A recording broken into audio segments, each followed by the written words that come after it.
नमस्ते। यहाँ हम क्या करते हैं? हम उलझे हुए, मुश्किल से लगने वाले विषयों को लेते हैं और उन्हें एकदम आसान और मज़ेदार बना देते हैं।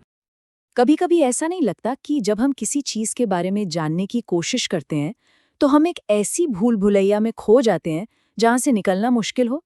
मतलब जितनी जानकारी मिलती है, उतनी ही उलझन बढ़ती जाती है ना? खैर, आज हम दुनिया की एक सबसे रहस्यमयी जगह का उदाहरण लेंगे, ये समझने के लिए कि कैसे अलग-अलग कहानियों के बीच सच ढूंढा जाता है। अच्छा, एरिया 51 को ही ले लीजिए।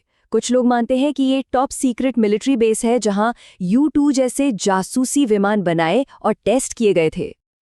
वहीं कुछ के लिए ये एक ऐतिहासिक जगह है, लॉस्ट 49ers नाम के लोगों की दर्दनाक कहानी से जुड़ी हुई, जिन्होंने डेथ वैली को उसका नाम दिया। और हाँ, ज्यादातर लोगों के लिए तो ये एलियंस और UFOs से जुड़ी कहानियों का गढ़ है, एक ऐसी जगह जहां कहा जाता है कि दूसरे ग्रहों के राज छुपाकर रखे गए हैं। तो सवाल ये उठता है कि इन अलग-अलग, एक दूसरे से बिल्कुल उलट कहानियों का क्या मतलब निकाला जाए। इसी पहेली को सुलझाने के लिए हम आज की चर्चा को इन 6 हिस्सों में देखेंगे और इस दौरान हम सोच का एक बहुत ही मजबूत तरीका भी सीखेंगे। तो चलिए सबसे पहले ये देखते हैं कि ये मामला आखिर इतना पेचीदा है क्यों। आप जरा इस थ्योरी को देखिए। एक पत्रकार हैं एनी जैकबसन। उनका एक सोर्स बताता है कि रोसवेल में जो क्रैश हुआ था वो कोई एलियन शिप नहीं था, बल्कि सोवियत यूनियन का एक धोखा था। स्टालिन ने अमेरिका में दहशत फैलाने के लिए ये सब करवाया था। मतलब ये कहानी एलियंस की नहीं, बल्कि कोल्ड वॉर की जासूसी और प्रोपेगेंडा की है। कितना अजीब है ना? तो अब हमारे पास क्या है? सरकारी इतिहास, पुरानी दर्दनाक कहानियां, एलियन कॉन्स्पिरेसी, सोवियत साजिश। इतनी सारी अलग-अलग बातों से कोई एक सही तस्वीर कैसे बना सकता है?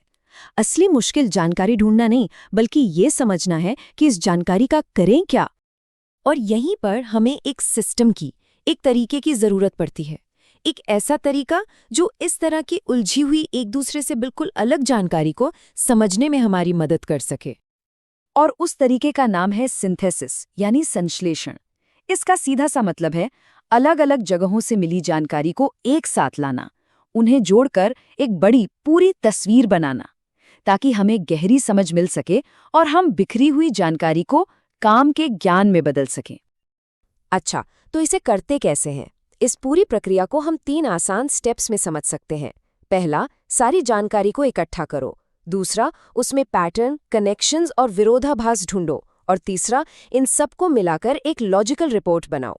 चलिए, एरिया 51 वाले केस पर ही इन स्टेप्स को लगाकर देखते हैं। ठीक है, तो शुरू करते हैं पहले स्टेप से, सारे टुकड़ों को एक जगह जमा करना। सबसे पहले तो एक टाइमलाइन बनाना बहुत मददगार होता है। देखिए, 1849 में यहाँ से कुछ लोग गुजरे। 1954 में सरकार ने इसे एक सीक्रेट टेस्ट साइट बनाया। फिर 1955 में U-2 प्लेन की टेस्टिंग शुरू हुई। फिर कई सालों बाद 1989 में बॉब लजार नाम के एक शख्स ने एलियन टेक्नोलॉजी पर काम करने का दावा किया और सनसनी फैला दी। और आखिर में 2013 में जाकर CIA ने माना कि हाँ, एरिया 51 सच में है। ये टाइमलाइन हमें एक ढांचा देती है, जिससे पता चलता है कि कौन सी कहानी कब सामने आई। अब देखिए ये टेबल कितनी काम की है। इसमें हमने हर थ्योरी को एक लाइन में रख दिया है। एक तरफ सरकारी दावा है कि ये मिलिट्री टेस्ट साइट है, दूसरी तरफ पायोनियर वाली ऐतिहासिक कहानी है, फिर बॉब लजार का एलियन टेक्नोलॉजी वाला दावा और आखिर में सोवियत धोखे वाली थ्योरी। इस तरह टेबल बनाने से क्या होता है, सारी उलझी हुई जानकारी एक साफ सुथरे फॉर्मेट में सामने आ जाती है।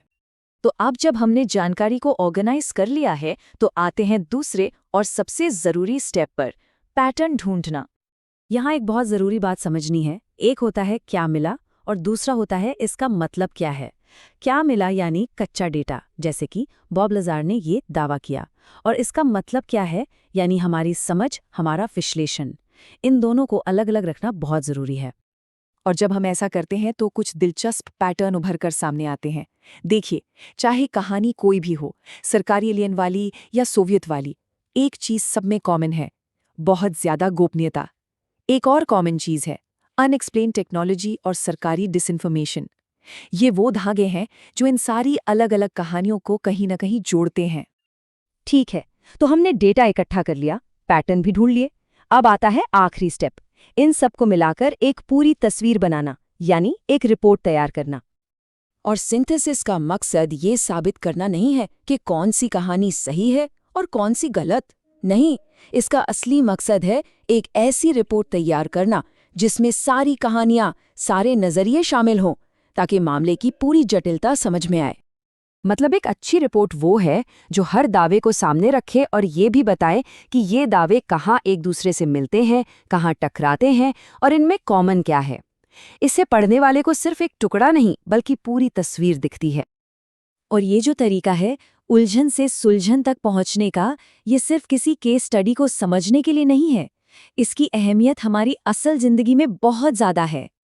सिंथेसिस इतना ज़रूरी क्यों है? क्योंकि यही वो पुल है जो हमें जानकारी से एक्शन तक ले जाता है। चाहे बिजनेस में कोई बड़ा फैसला लेना हो, मार्केट के ट्रेंड्स समझने हो या फिर अपनी टीम से बेहतर तरीके से बात करनी हो, ये स्किल हर जगह काम आती है।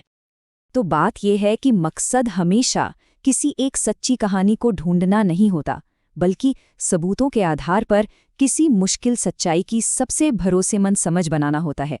चाहे हम बिजनेस डेटा देख रहे हों या किसी ऐतिहासिक रहस्य को सुलझा रहे हों, सिंथेसिस हमें इस उलझी हुई दुनिया को ज्यादा साफ और आत्मविश्वास से देखने की ताकत देता है। तो अब ये सोचने वाली बात है कि हमारी अपनी दुनिया में ऐसी कौन सी उलझी हुई पहेली है जिससे हम टुकड़ों को जोड़कर, पैटर्न ढूंढकर और एक पूरी तस्वीर बनाकर बेहतर तरीके से समझ सकते हैं। क्योंकि ये तरीका हमें सिखाता है कि असली जवाब अक्सर किसी एक टुकड़े में नहीं, बल्कि इस बात में छिपा होता है कि सारे टुकड़े एक साथ मिलकर कौन सी कहानी बताते हैं।